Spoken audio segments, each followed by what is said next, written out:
Welcome to Blue Tinted Glasses, the home of Leicester City talk on YouTube. Fan debates, live watch-alongs, post-match reactions, and all the Foxes banter you could ask for. Subscribe now and see the game through Blue Tinted Glasses. Just into race clear. He's got Jamie Vardy with him. Jamie Vardy sets off. Jamie Vardy! Pull back here for Darwin. Oh, he scored! An absolute belter! That is trademark Abdul Fatahwood. This one into the box. Nugent over the top. Oh, what a goal! David Nugent's just scored a beauty. He's made Forest look like fools. Premier League champions 2016. The amazing Leicester City.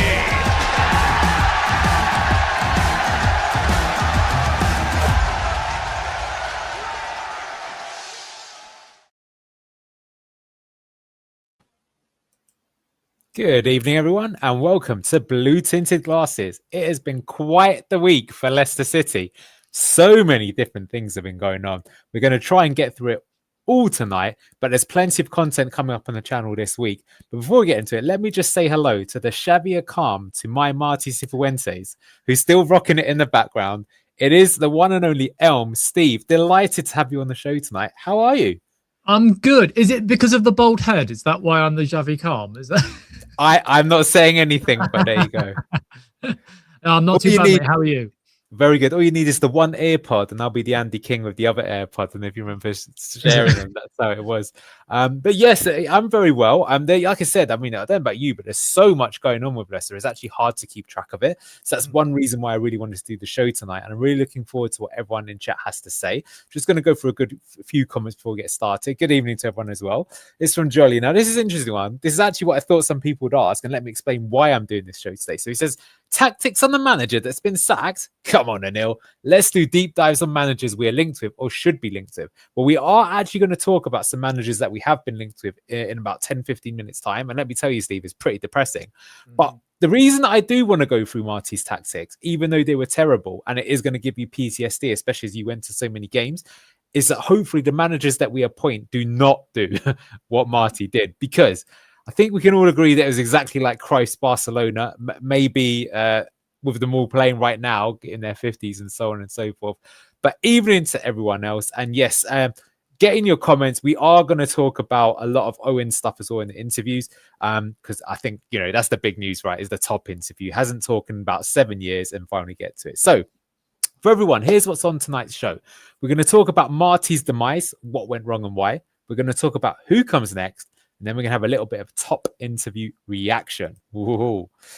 But just to use some shameless plugging of the channel as well. So everyone wants to talk about this. I love Owen's faces. Absolutely hilarious. He's doing his best sort of like serious BBC interview here. So Owen did a really good interview with Top. It's on When You're Smiling if you haven't checked it out. And Owen's going to be on the show tomorrow with Locks, tomorrow at 8 o'clock. So tune into that. I, for one, am really, really interested. We'll get to it at the end, but what did you think of Owen's performance in his big shot there with Top? In all honesty, like I like Owen. I think he does a good job. It's a very difficult situation to be in, part of the BBC, and trying to ask questions that are quite hard-hitting. But my overall takeaway from all of the interviews, not just Top's, but the paper interviews as well, is that it just feels a little bit like Top is waking up to the fact that we're in such a mess, and where has he been for the last sort of 4 or so years? Look, I'm one of the sort of fans that can be quite reactionary, as we all know, but you know, there's a little bit of hope with him coming out and saying, "Oh, you know, we've got plans in place," sort of thing. So the proof is in the pudding, isn't it? Really, but the interview itself was pretty decent. But I find it very difficult to listen to that interview when everyone in the group chat is quickly sort of meshing, like, "Oh my god, can you believe you said this?" I'm like, ah. So. Yeah, it was fine. I'd give it a 4 out of 10.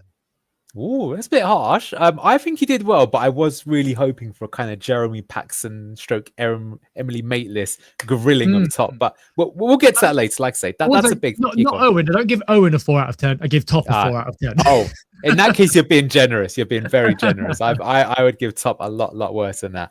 Another thing that's coming up by popular demand this Thursday, there's going to be a Spotify podcast. The BTG podcast is coming out. It's been done this Thursday. I actually don't know who's on it, but knowing Locks, he's probably got Top, Rudkin, whoever. Are you on it? Very good. Great choice. Yes. Brilliant. We'll look forward to that. Yeah, I mean, I think it's one thing that we have been lacking on BTG. So I'm really looking forward to that. It's going to make the gym visits a lot easier, I think, without having to watch stuff. So, yeah, do get that if you're on it already. Spotify, I think, might both be on Apple as well, but that's going on this Thursday. So that's great. And really good that we've got him on the show tonight. Young man, can you explain to me what this picture is all about? So, as you can see there, that's me, Locks, and Kate. We went to the Foxes Trust AGM last night for the announcement of the board elections, and I'm happy to announce that I was elected to be part of the Foxes Trust board going forward. It was an interesting campaign, to say the least, but in all honesty, I think it's a positive to have some younger blood onto the board itself and hopefully push the trust into the 21st century a bit more. And yeah, hopefully we can work well with the club and bring a bit more respect back to, you know, everyone surrounding the club and the Foxes Trust and the fan base, you know. But I just want to go on record to thank the previous board members that have been there for so long. They did a good job, you know, they did, and it's a thankless task. But yes, I'm looking forward to jumping on and having a go. But I will have to say, before every single show, until the rules are changed, the views that I will say tonight are my own. They are not represented of the Foxes Trust. So if I call out the owner, it's nothing to do with the trust. It's all my opinions. I love it. Having to get the disclaimers out already. Well, congratulations. Yeah, I'm really looking forward to it. I think it's great to have some people. I think the fact that you come on channels like this and get involved is great. So it just goes to show you that your voice, as anyone just in chat here, is really important. Things are listened to. It does also make me funny though, some of your post-match reactions to see that same person in the boardroom. So I'm really looking forward to what you do. I love to hear I'm going to be, as people see on Twitter, I can be quite trolly. I am going to take a step back from being a troll. But I pride myself on being open and listening to people's opinions and not just shutting somebody down if they have a different opinion to me. And I think that's very important to go onto a board. And I want to be that representation of the whole fan base where you can come up to me and have a conversation at the football or in a show like this or Good Morning Foxes or whatever. And I'll take that on board and take that to the board itself. You know, I don't want it to feel like it's an echo chamber where we all have the same opinions on top or whatever. So to put anyone's mind at ease, I'm not planning on burning down the Foxes Trust. I plan on being hopefully a valued member.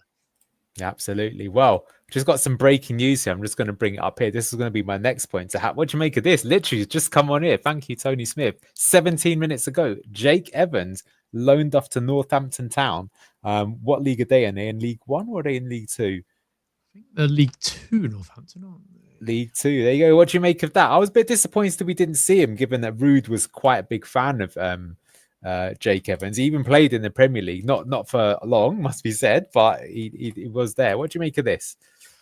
I'll be honest, I'm a little bit disappointed he's not going to get a chance at Leicester. You know, we are down to two strikers, and it doesn't look like we have the money to potentially bring in a striker. Hopefully we do, but you know, maybe we've just spent all of that money on getting rid of a certain somebody we're going to talk about shortly.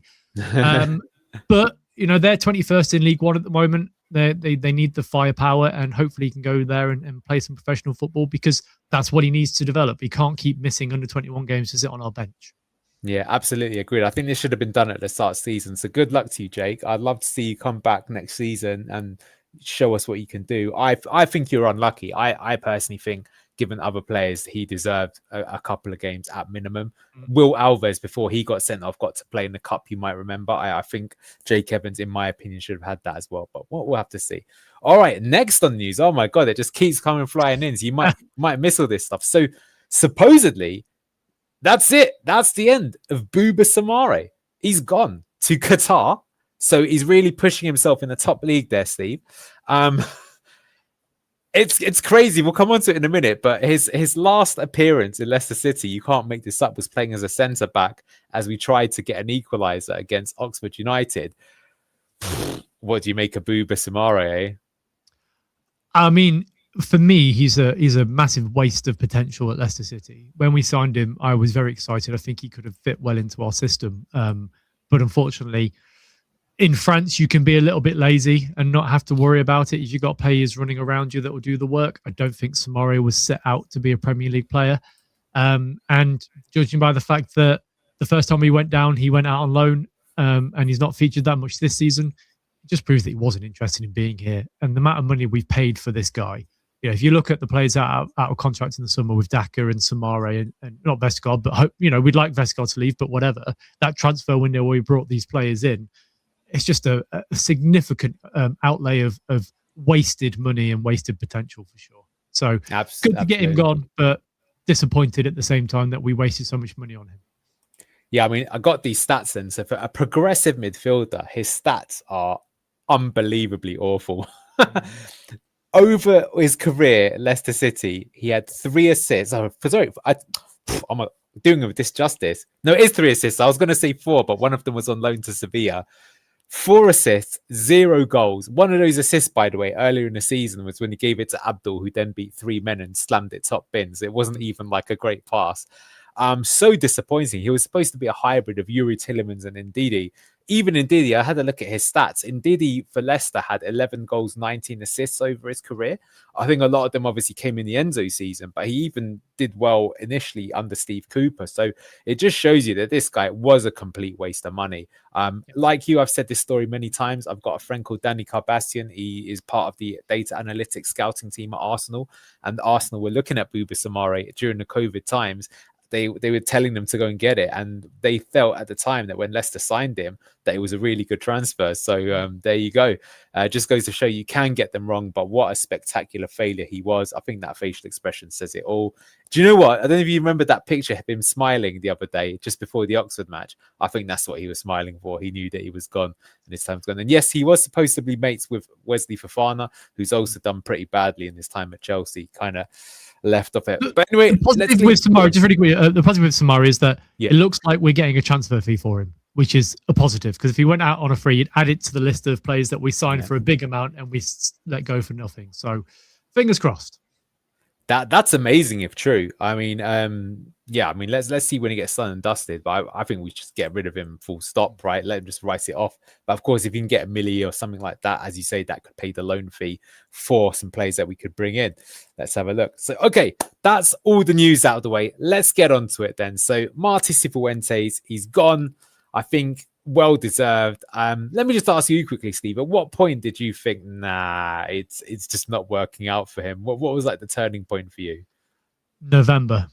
Really? Yeah, I'm going to be honest. Let me just quickly look at the fixtures, because it was around the Southampton game, traveling down there and being 3-0 down before half time. And then, it's November 25th for me. So it was a 60th minute. Begovic had the ball and the ref was going over to tell him off for time wasting, and we were 3-0 down. At that point, I was like, I've had enough. I can't witness this anymore. So yeah, that, and then obviously, the following week, the Sheffield United result, I know we went 3-0 down, but we got 2 goals back. Just awful football. Yeah. Do you know what? For me, I think even as early as that Blackburn game, I just think it was, you could sell. He couldn't get that home crowd going.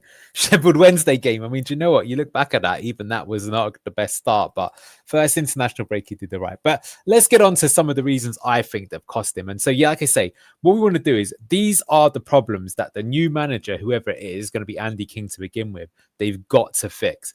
And first up, I think this is the obvious one, is the lack of work rate.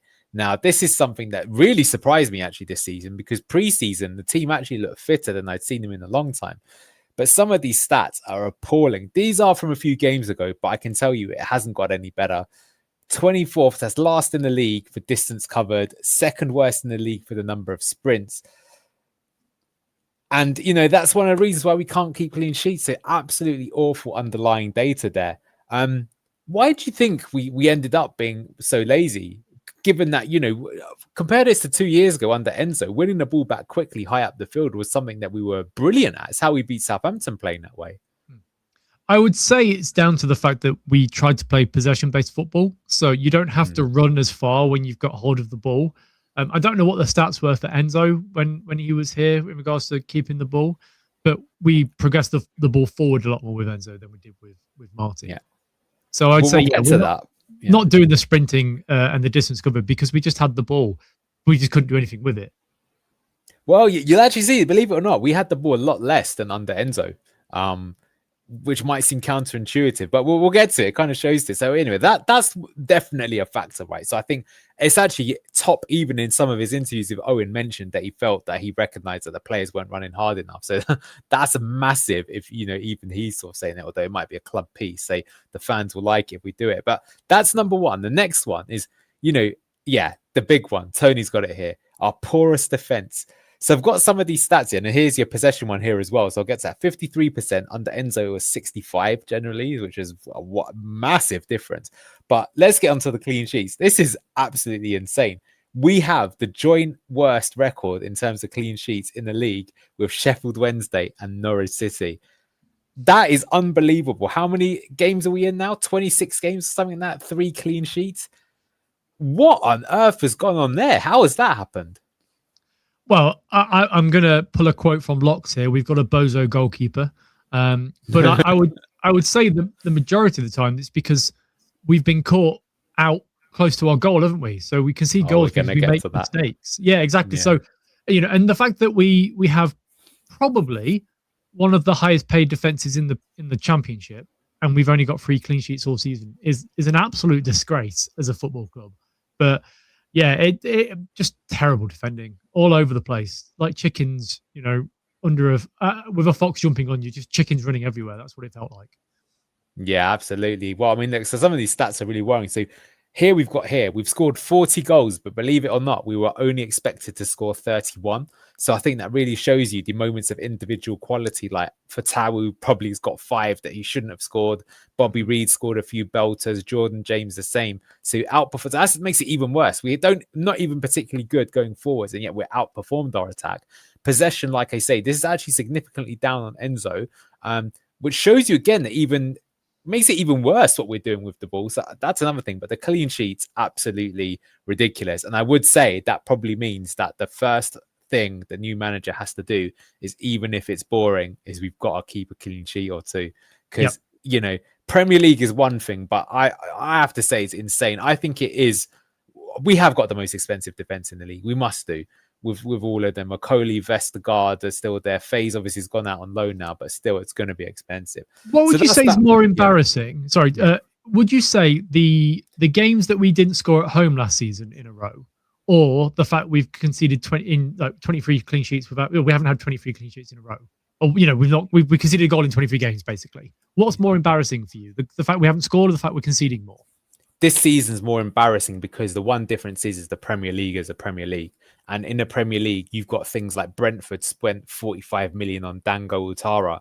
Like, when our top transfer fee is 32 million, we definitely did appalling in the Premier League. But I think it's showing you that, look at Sunderland. They really spent a lot of money. You've got to buy the quality to go up there. So I still think it was poor. And I think Ruud just threw in the towel, because I think as a fan, I'd actually rather us getting beat like 5-2, 4-2 every week rather than there's sort of 3-0, 2-0 where you never even test the keeper.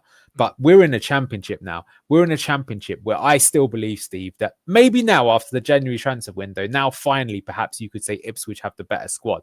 But we certainly have one of the best squads. We definitely have some of the best players. Abdul Fattah has proved it. I think Jordan James is still one of the best signings any team has made this season. So for a team that's that good to not be able to keep clean sheets against, we haven't kept a clean sheet against Oxford, no clean sheets against Charlton. So even the teams that it was Sheffield Wednesday, it's pathetic. Norwich here, even they scored against us. So, there you go. I think this is, not scoring against Premier defenses is less embarrassing than struggling to score against teams that are in League One in the last 2 seasons. And that's another thing, right? We couldn't even break it down there. That's my opinion. What about you? What's your personal take on it? Yeah, no, I agree. This season is a lot more embarrassing because you're coming up against players that realistically they wouldn't make the step up to the Premier League in quite a lot of the teams, and to concede against Sheffield Wednesday, Oxford, Blackburn, 2 goals against Blackburn, Portsmouth, West Brom, every team below us has scored against us. It's just embarrassing in that sense. But then also, if you look at it, We conceded 3 against Southampton in the first half. We conceded 6 total against Sheffield United. Yeah. 2 halves. So 2 to Blackburn. So yeah, it's really bad. And we didn't. I don't think I've been confident of a clean sheet all season apart from Cheltenham. That's how bad it is. And I agree with Bourbon Fox here as well. I actually think we're lucky not to have conceded more, because I think in earlier parts of the season, Jakob, before he went bozo, even was keeping a few out. But anyway, let's move on that point. So next thing I want to say, Steve, is baffling team selections. So, I mean, this for me, Locks said to me that apparently a scout was at the game. This was the Wrexham versus Leicester game. And when they saw this lineup from Leicester, they actually just burst out laughing. So what you're seeing here, this was the introduction of Ben Nelson at left back, Hamza Chowdhury, obviously, if you consider him a right back, I personally don't. No. So this was kind of crazy. So that was already pretty baffling. And he's chopped and changed. You know, he had Ricardo at left back sometimes. But this kind of relates to this as well, substitutions and lineups. So this is us against Oxford, Steve. And I'm not making this up. This was a Leicester City attack. Now, have a look here and just tell me what's going on. So what I want to point out here, Yannick Vestergaard there, he is basically acting as a number 9. You've got Silko Thomas. You've got Luke Thomas up here.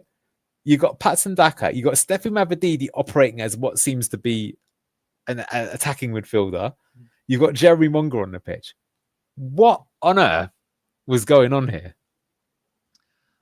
I guess it was the sort of last couple of minutes of the game and you're lumping the ball into the box to try and get a knockdown for you to score the equaliser. But, you know, look at that. Look at how much talent is there. And I'm going to say wages for these players. And like, yeah, I don't even know if we won the ball in this sort of attacking instance. But yeah, it's just, look how much space they had as well. They were nowhere near heartbreaking. Yeah, and as we say, you're right on Leicester forever. So I'm not entirely sure, but I think this is what I saw in Marti's final setup. I'm not making this up. Bouba Samare was playing next to Okoli as centre-backs. He's done that with Skip before. You had Ricardo and Thomas. You had Mavadidi and Silko Thomas operating centrally. Yannick and Daka were definitely acting as a big man, little man up top. And you had the wingers. And I mean, this isn't even a Football Manager formation, and that's why I put WTF. But that is, if you're going to get sacked, it's crazy. Why did you get sacked? I mean, what is that, Steve? God, I mean, I'm glad I wasn't there, because I think that would have been a total head loss moment if I'd have seen that on the pitch. Because the fact that our 2 midfielder, Mavadidi and Thomas, you know, the back 2 of Samara and Okoli, and then Vestergaard up front, I get. He's not even good at winning headers in defence. So what do you think he's going to be any good at winning headers up front? Just to be fair, he scored against Wrexham when he was playing up top, wasn't he? So that's maybe what it was. But I agree, that was proper kitchen sink. Yeah. And again, it just shows your manager is desperate and doesn't know what he's doing. Stubbornness, another issue. So Luke Thomas at left back. Here's some of these top 10 clips seconds before disaster, Steve. Long ball from Sheffield United, punted into the left back area. Do you remember what happened in this game? You might have been at it. I was at that game. Yeah, the amount of times the long ball was hit over Luke Thomas. Yeah, and it just came. They came away with the ball and scored just every time. Honestly, exactly. He's the weakest left back I've ever seen play for Leicester. Yeah, he's physically bullied, and you know, that's why they've moved Nelson there. They tried a few other players, but I still felt that Luke Thomas would always come back in. And I just feel that that's stubborn, never really tried an alternative solution to that. Badayaluko would be the obvious one. Here's the big one you've talked about, pointless passing. This has got to be the biggest crime. I could go through so many examples. I'm just going to give you a few. This again is Luke Thomas. This is against Millwall early in the season. Jakob passes it into Thomas. Thomas has got the ball here. He could get the ball forward. Instead, he sort of tries to pass it back, does a little turn back, gets robbed of the ball. This is clip number 2 in top 10 from 10 seconds before disaster. Heads back, and actually here Harry Winks slides in and commits a penalty. And, you know, actually it gets saved actually this time round by Jakub Stolarczyk. But pointless passing. And here's another example. This is against Norwich, another team that was struggling. Caleb Okoli plays the ball into Yannick Vestergaard. Dicking around with the ball at the back is a Leicester City special over the last couple of seasons. he could try and get it forward. He could try and go for like more of a safe pass. He goes for this very dangerous pass through the middle. All that happens is Norwich get on the ball, win it back. That's the turtle, i.e. slowest strike we've had in a while. Ends up, I think that's Chris Garden, and he puts it in the back of the net there. Pointless passing. And so,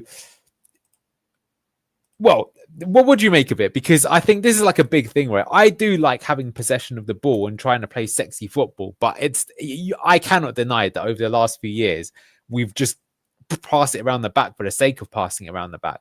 And too often what you see is that we just don't do anything with it. So the only thing we get is giving the opposition like the opportunity to make something happen. And we never even...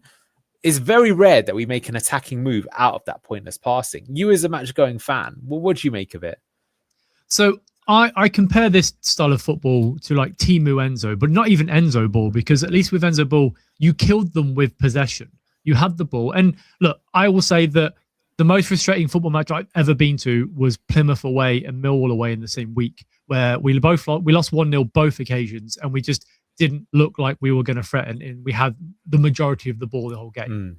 With Marti, yes, we had some of the ball quite a lot of the time, and the passing was across the back line, but there was never that emphasis to get it into the pivot quickly to release the player onto the wing. It felt like we'd get the ball, Yannick would pass to Thomas would panic and pass it back because he can't do anything other than panic.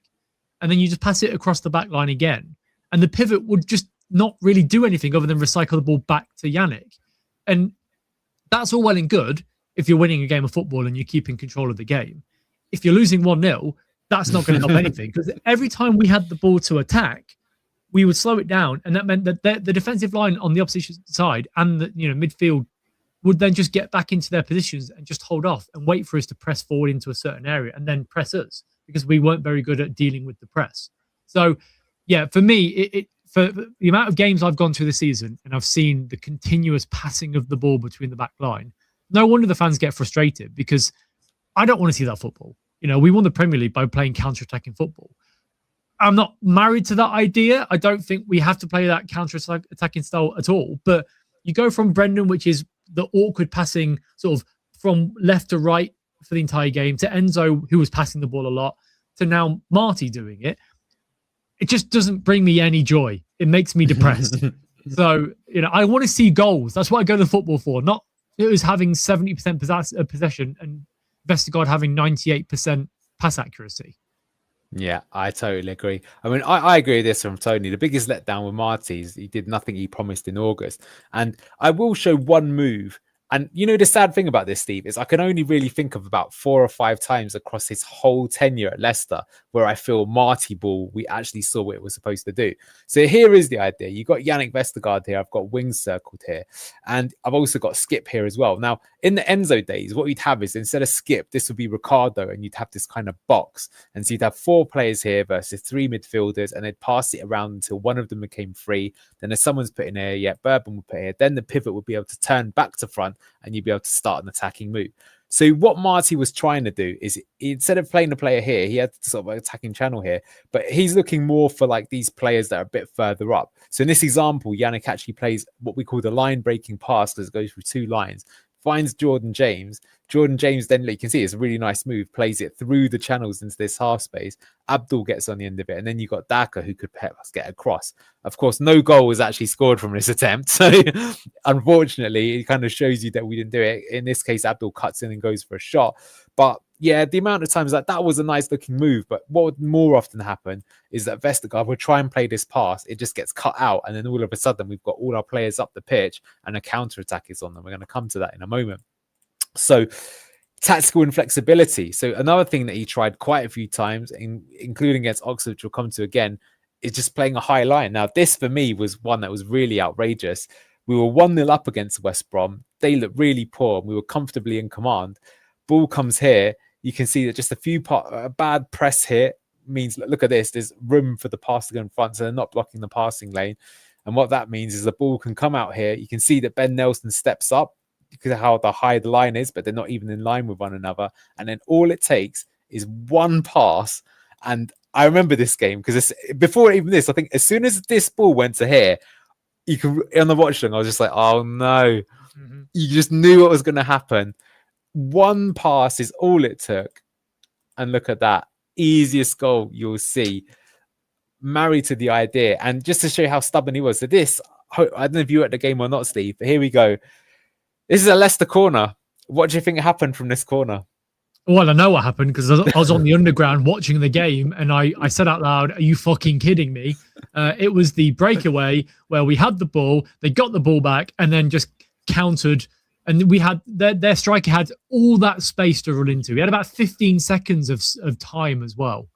Just look at that. That is insane how Caleb Okoli's gone forward to this. I mean, just totally out of position. So look at that. Mm-hmm. As you say, that's incredible to have that much space. I mean, Jakob could be a lot further up if we're going to play that high as well, by the way. And just to make it even worse, he actually rounds the keeper. Yep. And there you go, easy goal. So that's the Marti era. I mean, look, there's so much more I could say. Give me your overall summary of the Marti Cifuentes era. I will say that he came in and promised the earth and didn't deliver. He said that he was going to bring the younger lads through and give them time, and then he reverted back to type of Harry Winks and Wout Fass. Once that happened, you sort of lose the respect of the fans anyway. And then just consistent. Don't get me wrong, there were times where we played pretty well. Like the first half against Coventry, that goal we scored was incredible. Like it was a genuinely good, well-worked play. But overall, there was just too many times in games where we were slow to come out in the first half or the second half, and we'd be punished. And when you go a goal down, you have to score 2 goals to win a game. And it's very difficult to do that in football. So, I would say that I would have said he was the right man for the job in this summer coming up, where he had a fresh squad. He didn't have to worry about the baggage of last season or whatever. But for me, it ends in disappointment more than anything. I think he let himself down, and you can blame not being backed in the transfer window as much as you like, but if you set a team up to play a certain way and we are terrible at playing that way of football, the book stops with you, unfortunately. Yeah, well, imagine, Steve, if you made an 80-page PowerPoint presentation gaslighting all of blue-tinted glasses into saying that we're going to be the Barcelona of the Championship, and then having to witness this pile of shit every single week, because that's what happened. For me, I don't think there was a single good performance under Marti. The Ipswich game is probably where we played the best, and even that game, it came down to individual brilliance. Yeah, maybe that first half against Coventry was probably the best we looked, but they didn't turn up, and as soon as they did, it was over. And personally, Steve, I think even if he was given a completely clean slate, I think he showed at QPR as well. I think he's just out of his depth. I'd be surprised if you see him in the Championship again. If it is, it'll be of a team struggling. I think he won't be there. But look, that's the end of Marti. So the big question is, of course, who comes next? So I've got a few candidates to go through, but before I show you who those candidates are, just like quick fire, who's the next manager of Leicester City Football Club, Steve? You could choose anyone. Who would you pick? Dave Challoner. Oh, that's he would be my pick, or the guy from Lincoln, because I know I've watched Lincoln a fair time this season, and they're pretty good. But I would pick Dave Challoner if I could. Okay, interesting. I don't have either of those two because they haven't been formally linked yet. But I have to say, especially Dave Challoner, I totally agree. He got Stockport County out of League Two in the playoffs in League One in the first season. I think they were there the second season, and right now they're also up amongst it, and they're fighting against teams that have a much higher budget. Very impressive, I think. So people that have maybe or maybe not been linked, the first one, it's got to be the ostrich eater himself. Exactly. All hail Nigel Pearson. Now, some people say he hasn't been contacted. Other people have said to me that he has actually been contacted, and maybe for an emergency caretaker role. Obviously, not too much has to be said about Nigel Pearson, a legend, already managed the club twice. In both those spells, first spell, 1.82 points per match, got us promoted from League One back to the Championship. Then in the Championship, took us to the playoffs several times, and then went to Hull, came back, and then, of course, what did he do? He got us promoted. He has also gone on to manage OHL, the other King Power club. Didn't work so well, but not a disastrous sort of thing here. Then he went on to Watford and Bristol City. Didn't really tear up any trees at either of those two teams. But if you had Nigel Pearson from now till the end of the season, what do you reckon?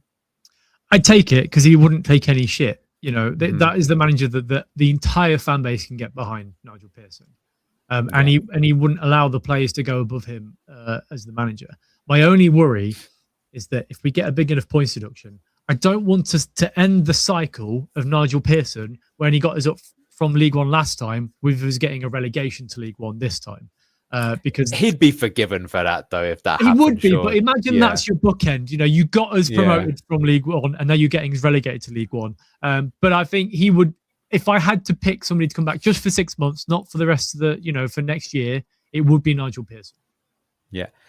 With the illness, I just want to bring that one up here. There are some points about, he's not been in the best health, which might be true, but he could probably do it for a few months. I mean, that said, they thought the same about Tony Mowbray when he was at Birmingham and he couldn't do it. So we'll have to see. But I've got a feeling like, he could just be there to mentor King. I think that's what I kind of like as well, is it could be a little bit of a passing the baton down and just sort of like getting in there. And the one thing I'll say, if Nigel Pearson was manager, the King power would be rocking.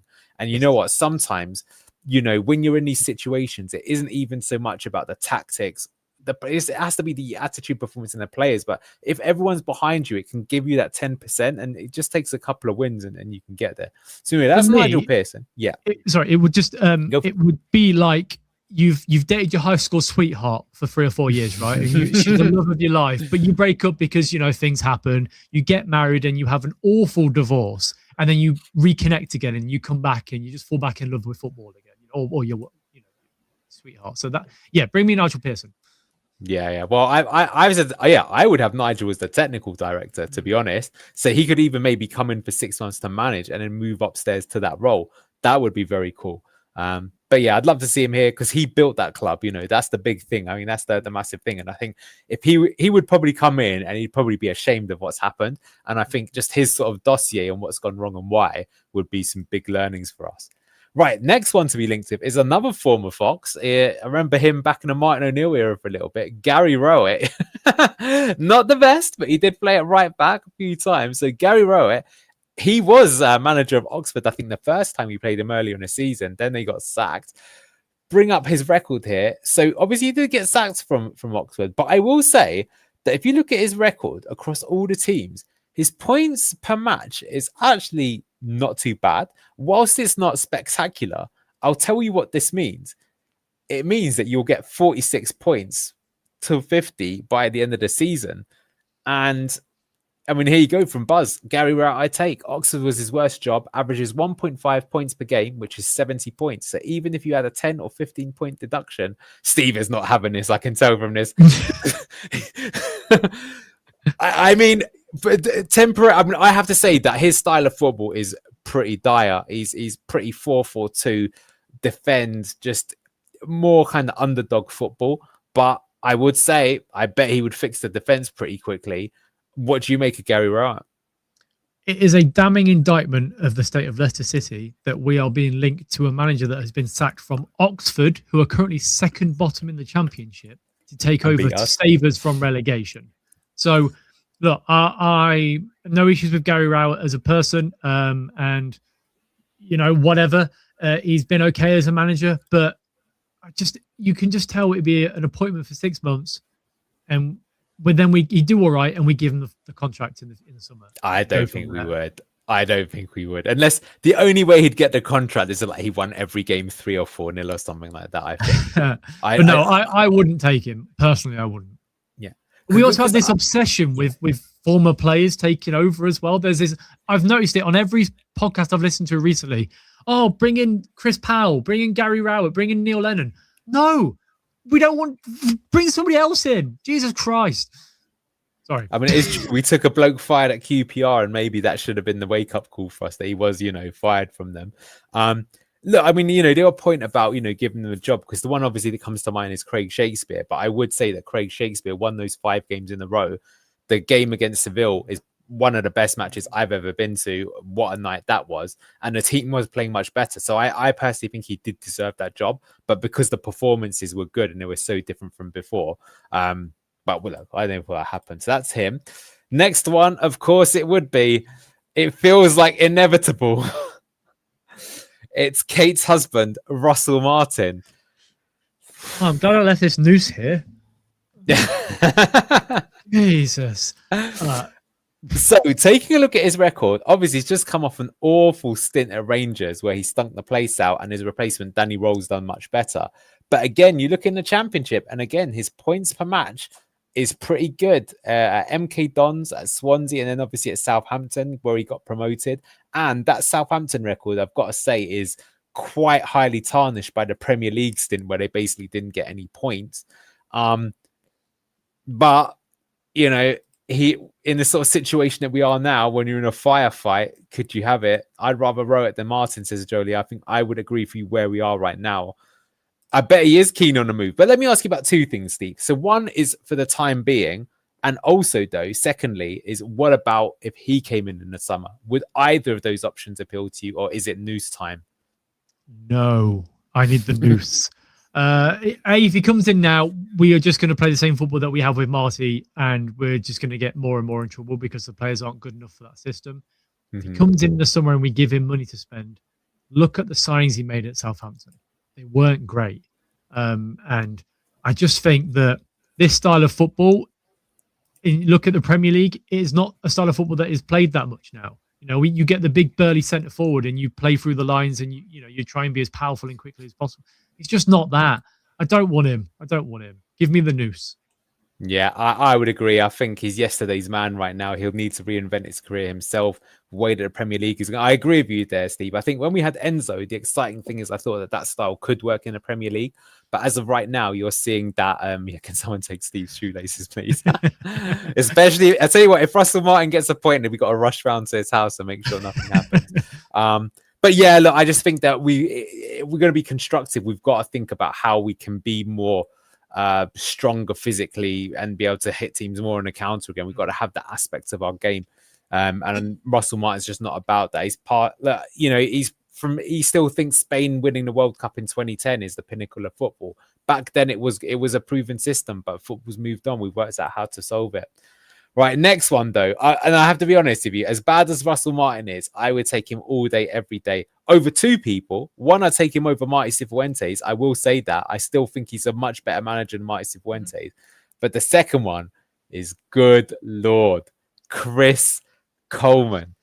And this shocked me because I thought he'd actually retired. So he's just been managing a team, I believe, I think this is in a Cypriot league or Greek league, and he just got sacked literally on the 14th of this month. So that's why he's free after 13 games, 1 point per game average. But some of these are absolutely dire. I do remember this when he was manager of Sunderland, 0.79 points per match. Horrendous.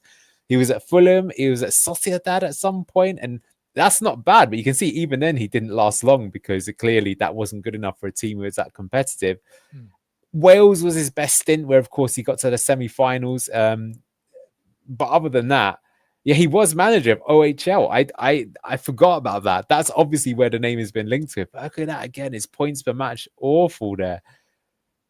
Good Lord help us. I suppose the argument will be made that he does know English football and the Championship, but come on, man, just give it.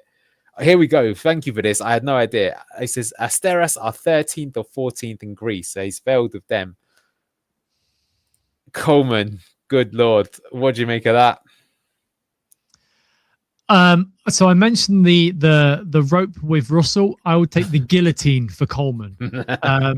I don't blame him for the Sunderland situation because they were in a mess that year, and that was the year they had the Netflix documentary, like the 2 or 3 years that was going on. And he was awful, but I think they had a lot of issues before he came in anyway. But yeah, even Chris, no, thank you. No, I don't. Oh. No, this is so depressing. It really is. It really is. I mean, other ones that you mentioned, Dave Challoner, I think he would actually be my number one pick right now. I think a promising manager that knows how to get the best out of resources and I think deserves a chance in the higher leagues. So I would like that. Yeah, this is a really good. Derek McInnes, is he the Hearts manager, is he at the moment? Yes, he is. Okay. Do you think he would come down? Maybe. Maybe in the summer. I don't think he'll come down now. Exactly. So that could be for the summer. Skubala, that's the one that you're talking about, the Lincoln manager, isn't that right? Yeah, that's the Lincoln manager. And then I just put another guy in the chat, Jens Berthel Askew. This is for Duck more than anything. He's a Danish manager that is currently at Motherwell, but they seem to be doing okay. But I don't want a manager that has been tarred with any terrible job at I want an up and coming manager that you can build with. And I'm sick of going to the tried and tested manager that just doesn't work. Yeah, absolutely. There's another one. You got some other choice here? Lee Carsley. Yeah, but I don't think he'll come to Leicester. He stayed at England after the Tuchel situation where he took over there. So I don't think he'll come to Leicester. Yeah, Ollie, I don't think Solskjaer would come to Leicester, in my opinion. I probably would take him, to be fair. But I will say he didn't really cover himself too much in glory when he was at Cardiff, at the time. I don't know if it was in the Championship. Stevie G, please, God, no. Oh, God, yeah. I will say on Challoner, so I have a supplier of ours who's a big Stockport fan, follows them home and away, has done for years. And he said that Challoner is a fantastic manager, very good with the media, but is hard as nails on the training ground. He runs that club like it's a prison, effective. Not prison, but he's very iron-willed, and and he's earned the respect. And there have been loads of clubs looking at him, but he stayed at Stockport, so I don't think he'll make the jump unless it was a project he can get behind fully. Yeah, given full remit. But that team runs hard. Like when you see them play, they do not play like a League One team. They're quite impressive. Ralph Hasenhüttl, personally, I would take him, but you've got to say that a team that conceded 9 goals to us and then we sign the players, is that the best sort of start? Thomas Frank, if he gets sacked, he's not going to go down to the Championship, mate. I think that's a long time around from it. Amorim, no. Vitor Pereira, who was at Wolves, you never know, but he was on a lot of money. Someone mentioned, of course, a Willy Caballero that's come up. We'll have to see. There's Farker as well, at least, if he gets sacked at any point. Yeah. But in all honesty, I don't want these managers that have had the history. I'd rather have an up and coming one that is exciting. Wilfred Nancy, I mean, he was so bad at Celtic. After I think you've got to rule him out. Like I mentioned, there's one in Spain, Racing Santander. They're currently top of their second league. He looks quite promising. They're playing for an exciting stuff. That could be one for the summer. But I think it is better to get someone who knows the Kevin Muscat, that's to mention it. But I think it's better to get someone who at least knows the country and stuff like that. Run it back, Enzo, he's going to end up at a top club. Do you know what? And just finally, to wrap this up, I personally would be quite in favour of Neil Warnock, even though I'm sure his political views are the exact opposite to mine. I will say that I feel Neil Warnock in the Championship is a Championship god, right? And he kept Huddersfield up a few times. He is fair. I remember when Enzo was against him, he was the first guy to work out to go man-to-man marking against us, and he almost got a surprise. So, honestly, if he was manager, I know he would stay up, but I don't think I think he's director of football at Torquay or something, someone said. Well, so imagine Neil Warnock and Wayne Brown as assistant manager. Oh my God, I can. You know what? That would be... Well, I'll tell you what, them reform voters will be absolutely loving it. Fuchs is manager of Newport, isn't he? We'll have to see what he does. But as Steve said, you don't just want to give an ex-player for the sake of it. But if he proves himself to be good, we will see. And Frank Hayes, he used to be Lens manager, didn't he? You never know. He might drop down because obviously Reggie Lebris, who's the Sunderland manager, dropped down to the Championship and now he's smashing it with them. So there you go. But right, let me move it on then. So tomorrow, as I said, Locks is going to have a special episode with Owen. He's going to be there. And I think one of the big, strong Leicester boys is going to be with him as well. They're going to be doing the interview reaction. And that'll be super interesting because obviously Owen was there with him in the same room. So we'll be able to get some behind the scenes as to what he thinks is going on. But I wanted to ask you, Stephen. So everyone's seen the interview. There are so many kind of comments. I've probably got some of these choice ones to pick on it. But Jen, your overall summary of all the ones that you've seen, what did you make of the entire spiel, the media day with Top? An owner that is clearly underwater. That really, I don't think he understood the actual issues at the football club and the fan base. You get that when you've not been at the club to watch the games for months on end. But I would say he said some interesting things that I agree with, but also a lot of things that were just, if there was a bozo alarm, I would be playing the bozo alarm. Got that for you here. There we go. I have to give you a... There you go. That's all we made. Right. So not for you, Travel State. We're not talking about you there. But yeah, I mean, it was pretty... I mean, I've got some choice quotes here, some interesting things. I think for me, Steve, do you know the thing that really... Look, I'll say, they'll try and be a bit positive and negative. I think the positive is at least he has spoken and he did a lot of interviews. Like he literally admitted during he hasn't spoken to anyone for 7 years. So why that's been the case? I mean, this is what I mean about having a harder journalist, though. I wish Owen would have asked him, well, why haven't you spoken to us 7 years? Why is it you're that's speaking to the club now? And what about John Rudkin, who is much maligned by the fans? Hasn't he got his own voice? Like, why are you gargling his balls? I probably wouldn't have asked that question. The whole thing, right? But yes, I do think it was positive that he spoke about it. I do think that in general he did try to answer a lot of questions. I do though still think that if you look at all the interviews, the fact that they've all got the same talking points mean it was still fairly set up. And I think the BBC will say, oh, they're neutral and all this, but I got people in the B, but I know that's not strictly true. Yeah, plenty of owners don't, so at least he's kind of started with that. But I mean, I think for me, the scariest thing is that, like, I was hopeful that John Rudkin really was going to step aside, but actually he's moved up and the new person is reporting to him. So he's won that war. So I've got some choice quotes for you here.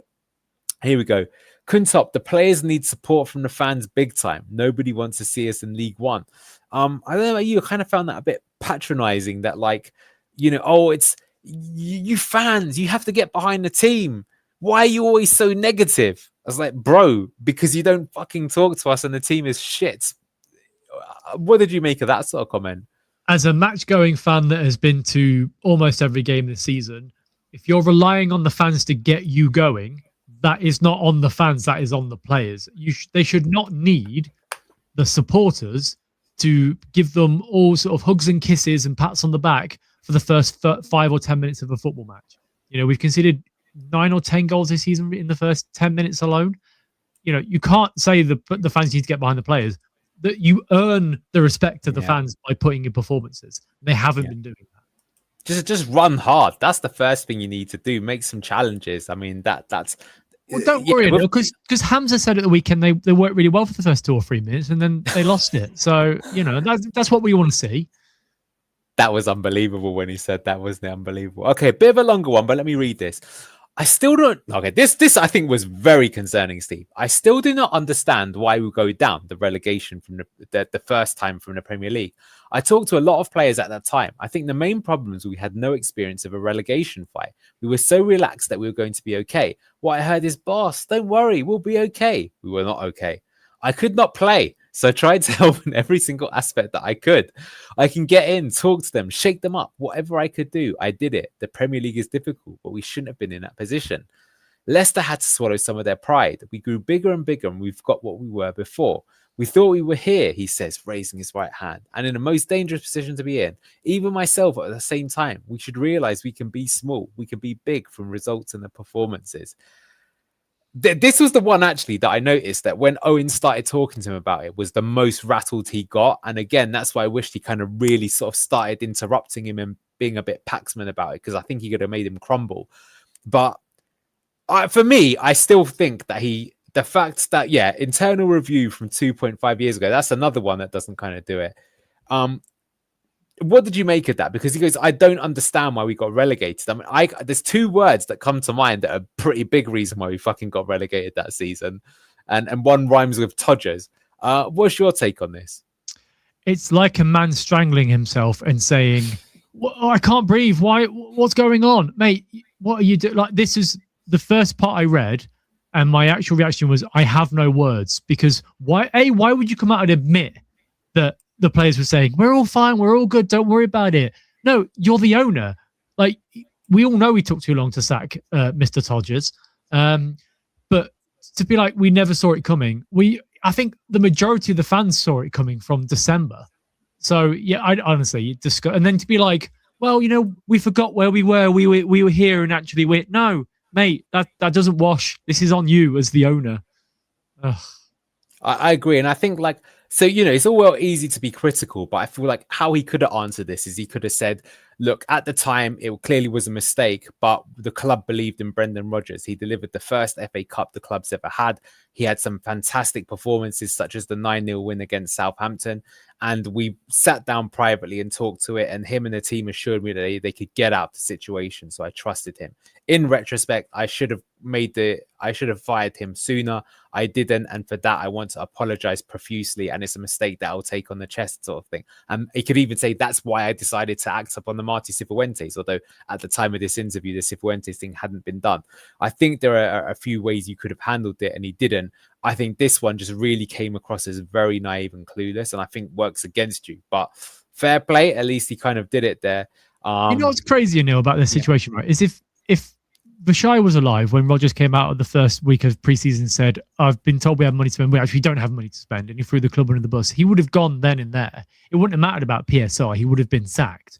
And I think the club would have gone, okay, well, we're going to fail PSR anyway. Let's spend some money and we'll get a deduction next year. And like Forest and Everton did, and just go from that point. But at that point, you've spent money and you've got a better squad for it. But yeah, I don't know. It's beggars belief that he came out and said that in the interview itself.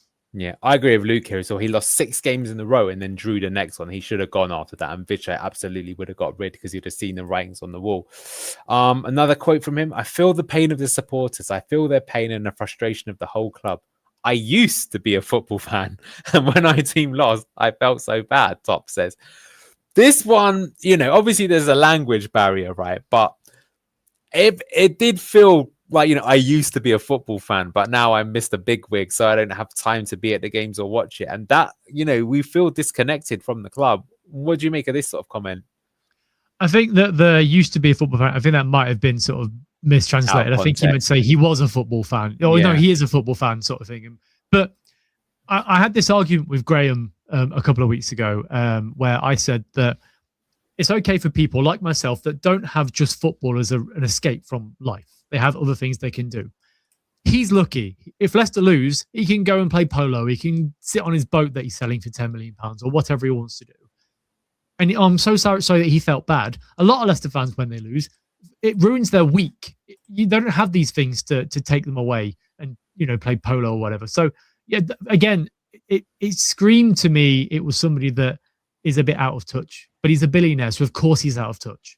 It's 50-50 for me. Yeah, I mean, that's understandable. But I think that's, again, why the club... I mean, that's what I felt, to be honest, across this whole interview, Steve, that it really just makes it show you just how out of touch they are. Yeah. And I don't really see enough steps for them, really. Like the fact that he flew out immediately afterwards, I think he should really give control to someone else if he can't, really be there day to day anymore. And clearly he can't, which is understandable. Okay, next big point, and this I think was really worrying, right? So this is the PSR stuff, which I think was quite shocking. The only one financial year we don't know what it is, PSR, is the year we get relegated, and we didn't plan for that. It hit us hard. But the rest of the seasons, we are compliant. I'm sure a club like Leicester, everybody knows our story. I know we are trying hard to comply. And then on the points deduction, I cannot say much, but let's wait for a decision. The quicker is better for all. When asked how the finances are looking, he said, the money has spent to be compliant with PSR. Sadly, that is not easy. I'm sure you see the feedback from the world of geopolitics and tourism in Thailand. That affects us. So I think the first one there is shocking that they claim that they didn't even know what PSR was. And do you know what, Steve? I actually believe this because that summer, I don't know about you, but I was thinking, I think the Charles de Ketelaere we were being linked to. I was thinking, what saucy signings are we going to go for this year? And we didn't sign anybody whatsoever. And then we didn't give Tielemans a new contract. We didn't sell him either, which of course was a big mistake. Then we sold Wesley Fofana right at the end. And then I thought, okay, so that's going to now, the floodgate's going to open. And the only one that came in was Wild Faze. So what do you make of that? Because if it's true that they didn't even know what PSR was, fucking hell, what are these clowns doing running the club? How can you not know that? And I think the evidence would show that is probably what went on. Yeah, well, if the PSR was all signed up in 2013, 2014, before we became a Premier League club, it was agreed on by the Premier League. They've had 3 or 4 years to get used to that at this point. But for them to not realize what it was or to think they were going to be okay with it, and then actually, didn't they end up losing like £25 million that year total on PSR? That's not a drop in the ocean. That's a significant amount of money that you could have budgeted for. I know we let Kasper Schmeichel go for peanuts because we couldn't afford his contract and he wanted a new deal. You take whatever you can for Tielemans to get him off the books. You take whatever you can for any player, really. that you could sell at that point, just to make sure you complain, or go the opposite way, do a Forest and an Everton, spend the money, and just take the deduction the week, the season afterwards. And because it wouldn't have been more than sort of 5 or 6, but they didn't. They chose to batten down the hatchet and hope that it wasn't going to affect them, and then they got relegated for it. Yeah, and this is a good from Marti here as well, is that we could have, Lookman was available for 15 million that summer, ends up winning, European Player of the Season, so African Player of the Year, having a sensational time at Atalanta. In the end, we did sign players, but they were Suter, Christensen, Tete, joke signings, really, that didn't keep us up. So that one, I mean, that to me says a lot. I mean, again, that kind of comes across as inept. I do agree that across the whole thing as well, his defense of John Rudkin is quite concerning, in my opinion. What has Rudkin got on him? Who knows? Very weird.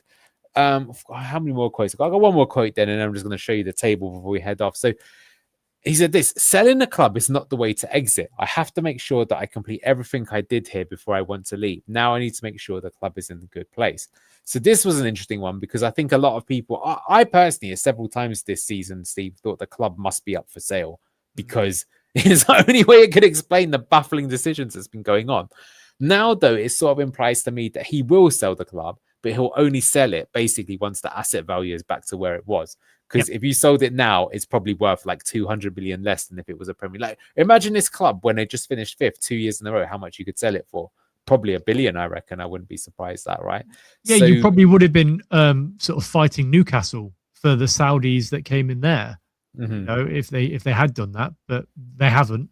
And yeah, you're right. They are looking to sell the club. It's clear they're looking to sell the club. They just can't do it until they're in the Premier League. And the fact that it was said in the interview today that there's going to be no stadium expansion for this foreseeable future means that cycle starts again, because it expires in September, I think, or something like that. So they have to reapply for it all.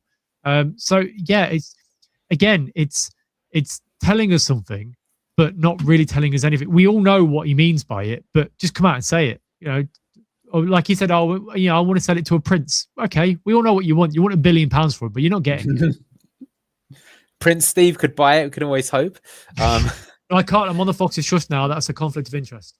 Oh, really? There you go. Do you know what I'd say as well, though, is that clearly, right, it's English is not his first language. Well, duh, right? Yep. But you know what? Get John Rudkin to do the interviews, right? He doesn't have to, because at this point, he wasn't facing any disgruntled fans. He was facing the media. And if not that, I mean, maybe they'll get the technical director to do it or whatever. But then if the technical director is reporting to John Rudkin, that doesn't make sense either. I just feel that, look, I will say, regardless, even if he did come across as deluded, bozo, whatever, I will still say I do respect the fact that he did come out and talk to everyone, and I hope he continues to do it. If he does continue to do it, then even if it's bozo, I still think that's a lot better than other people, even that are in football at the moment. But look, I'll let Locks and Owen talk about it tomorrow. I'm quite interested to see what they have to say. Just before we round up the show, then, let's just have a look at what's going on in the Championship. So after that defeat to Oxford, we find ourselves in the heady heights of 14th position, still somehow above Southampton. What the hell are they doing? I thought they'd had a recovery, but look at their last 5. Also pretty awful. But I mean, God, Steve, this is so depressing. So Birmingham, QPR, Derby, Stoke, Preston, Watford, Bristol, Wrexham, Millwall, Hull, Ipswich, Borough, Coventry. For me, there's only one team that I really think should be above us based on squad quality, and that's Ipswich. What do you make of this malarkey? As crazy as it is, we're still only 6 points away from Wrexham in 6th place, who, I think we're a poor team both times we played them. It does prove how poor this Championship season is. The fact that Sheffield United, Southampton and Leicester are both out of mid-table and have been quite poor for the majority of the season. In a different year, like last year, if it was Leicester and like Leeds and Burnley last year and whoever else went up as well, they were smashing it. They were well ahead and so much better. This league is so poor. And if you get a manager and players that want to be here and actually can settle themselves up properly and play football, you'll shoot up that table. And I think, honestly, if we do bring in a striker and we bring in a manager that will assist King, you could end up sort of sneak into the playoffs at the end of the season. But there is a massive thing hanging over our heads, and that's called a points deduction. And we also wouldn't be surprised if we were giving a 10-point deduction and we were in the relegation zone and we didn't, get out of it by the end of the season. Yeah, it's still a bit of trouble. Drew, actually, to be honest with you, you are right. Our squad is poor. It's our first team that is good, but I still think, given the context of the season and given that we are only 6 points away from Wrexham, I think a much better manager would easily have us in that point right now. There's so many. Look at the Borough game. There's quite a few games where we even just gave the points away needlessly, which is true. Now, here's a good thing. So there's asked, I will just touch on it. Maybe you can say this as well, Steve. So how should Kingy line up? And what should he play on Saturday? Are you going to the game? Yes, unfortunately. I've not been banned from the stadium, so I'm still going. Well, you sound negative, but you know what? It might be fired up for this one. So what would you like to see on Saturday? I'm negative because I haven't seen the team sheet yet. So I think that'll be my, Saturday morning. I might be a bit more positive. Mm-hmm. I don't want to see Jordan Ayew up front. I don't. Yeah. I would take Steffi up front over Jordan Ayew. I think you will see Salacic in goal. You will probably see a Luco, Vestergaard, Okoli, and Pereira. A midfield of Skip if he's back, which he probably will be because he's gone past the concussion situation. Page next to him. It'll be Steffi, Abdul, and then I think it's Reed and possibly Daka up front. As much as I don't want to see either of Daka or Ayew, it will most likely be those two. I would have Daka as well because I think at least you can press. I agree with Frankie here. No Hamza or Ayew. And I think for me, the big thing is I just want to see this. I want to see us just take the game to Charlton right from the off. And do you know what? Even if we concede in the first 5 minutes, I want to see us not just fuck around at the back, but just try and full throttle it for a bit, engineer a bit more chaos and just try and get the crowd up. And together, like fighting again. Tell the team literally that your job is get booked in the first 5 minutes. A few of you like put some crunching challenges in just to fire up the crowd. That's what I think we need to do. But we'll have to wait and see because King's style in pre-season was kind of interesting. He was still fairly methodical, but he did do stuff like committing people forward. We'll have to see. And yeah, just go to the fixtures then. So here's the next couple of games coming up. We're just about to have this double header against Southampton, which is really weird when you get things like this. So we've got Charlton next, Birmingham away following that. Then we've got Southampton at home. And then just a few days later, we've got them away in the cup. Then we've got Stoke. Then we've got Borough. This next 5 league fixtures, Steve, you are the prophet in terms of predicting the amount of points we'll get. How many do you think we'll get? Hard to say without really seeing, I think, the first performance, I guess. But what's your feeling? Yeah, honestly, I think we pick up 7 points. I think we beat Charlton, we beat Birmingham, we draw with Southampton, and we maybe lose to Stoke and Middlesbrough. Wow, that's quite optimistic. Okay, I'll have to see. And annoyingly, I'm going to every one of these bloody games. So apart from the FA Cup game, I ain't travelling down to Southampton on an FA Cup game. Yeah. I thought as much. There we go. All right. Let's have a look to see what we will do. Some people are saying 14 points. Someone's saying 0, maximum of 3. I think the first game will tell us a lot, I think, to be honest with you. I think if we're fired up and we've got that kind of Shakespeare effect, we could see something good. Otherwise, I think we are in a bit of trouble. But all right, let's end the show. Just before we do, just to give everyone a reminder, let me just bring it up. So yeah, we've got the first episode of the BTG podcast is exclusively on Spotify. Someone, Lux has messaged me to confirm that exclusively on Spotify. That's on Thursday. Steve will be on it, as will Lux. Do get that. I'm looking forward to it as well. But otherwise, thank you so much for joining us. Remember as well, we've got Owen on the show tomorrow with Locks for all the reaction with his interview with Top. And look at that face. I think it's going to be pure cinema to see what he has to say. Thank you, Steve, so much. A new Fox's Trust member for joining us, joined by royalty. Thank you, everyone in chat. And we'll see you next time on Blue Tinted Glasses. Bye. No more 200 grand, but our new sponsors, The Beautiful Frame, have smashed it with this Jamie Vardy piece. It's unreal. They're a local Leicester business as well, which makes it even better. And not just City, they do prints for other clubs as well. So it's perfect if you are stuck for a birthday or Christmas present for one of your friends or family. Now, the best bit, they have sorted BTG viewers out with a discount. Just use BTG12 at checkout for money off. BTG12. Grab yours now at thebeautifulframe.com. The link is down below. Thank you. What a